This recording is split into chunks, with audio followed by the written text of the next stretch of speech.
What is power? We can't see it, but it's all around us. We use signs and symbols to tell us when to stop and when to go, who to ignore and who to obey. But how do those symbols work, and why do we take them seriously? I'm interested in how people in power communicate with their subjects. How do they demonstrate their authority, and how do they justify it? How can one person demand total obedience from millions and get away with it? My research focuses on Greece and the Near East from the 6th to the 2nd century BCE. This lets me explore the Achaemenid Empire, Alexander the Great and the Seleucid dynasty. Now these empires were so vast that controlling them by force alone was very difficult, so the rulers had to find an alternative way to govern.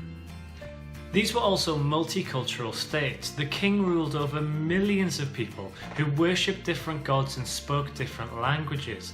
They also had very different expectations of their rulers.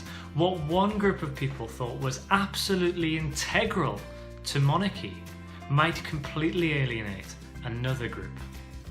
How did rulers cope with this? Did they present themselves differently to different people across the empire? Were they able to find some ideas or images that tapped into cultural traditions everywhere? Did they bother trying to persuade people that they conquered that their authority rested on anything more than force of arms? Those issues will have affected the extent to which different subject groups were integrated into the empire.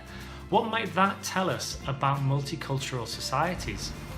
These questions are focused on a specific time and place, but they give me an insight into how people behave and how societies work, and that means that they help me understand the world around me just a little bit better.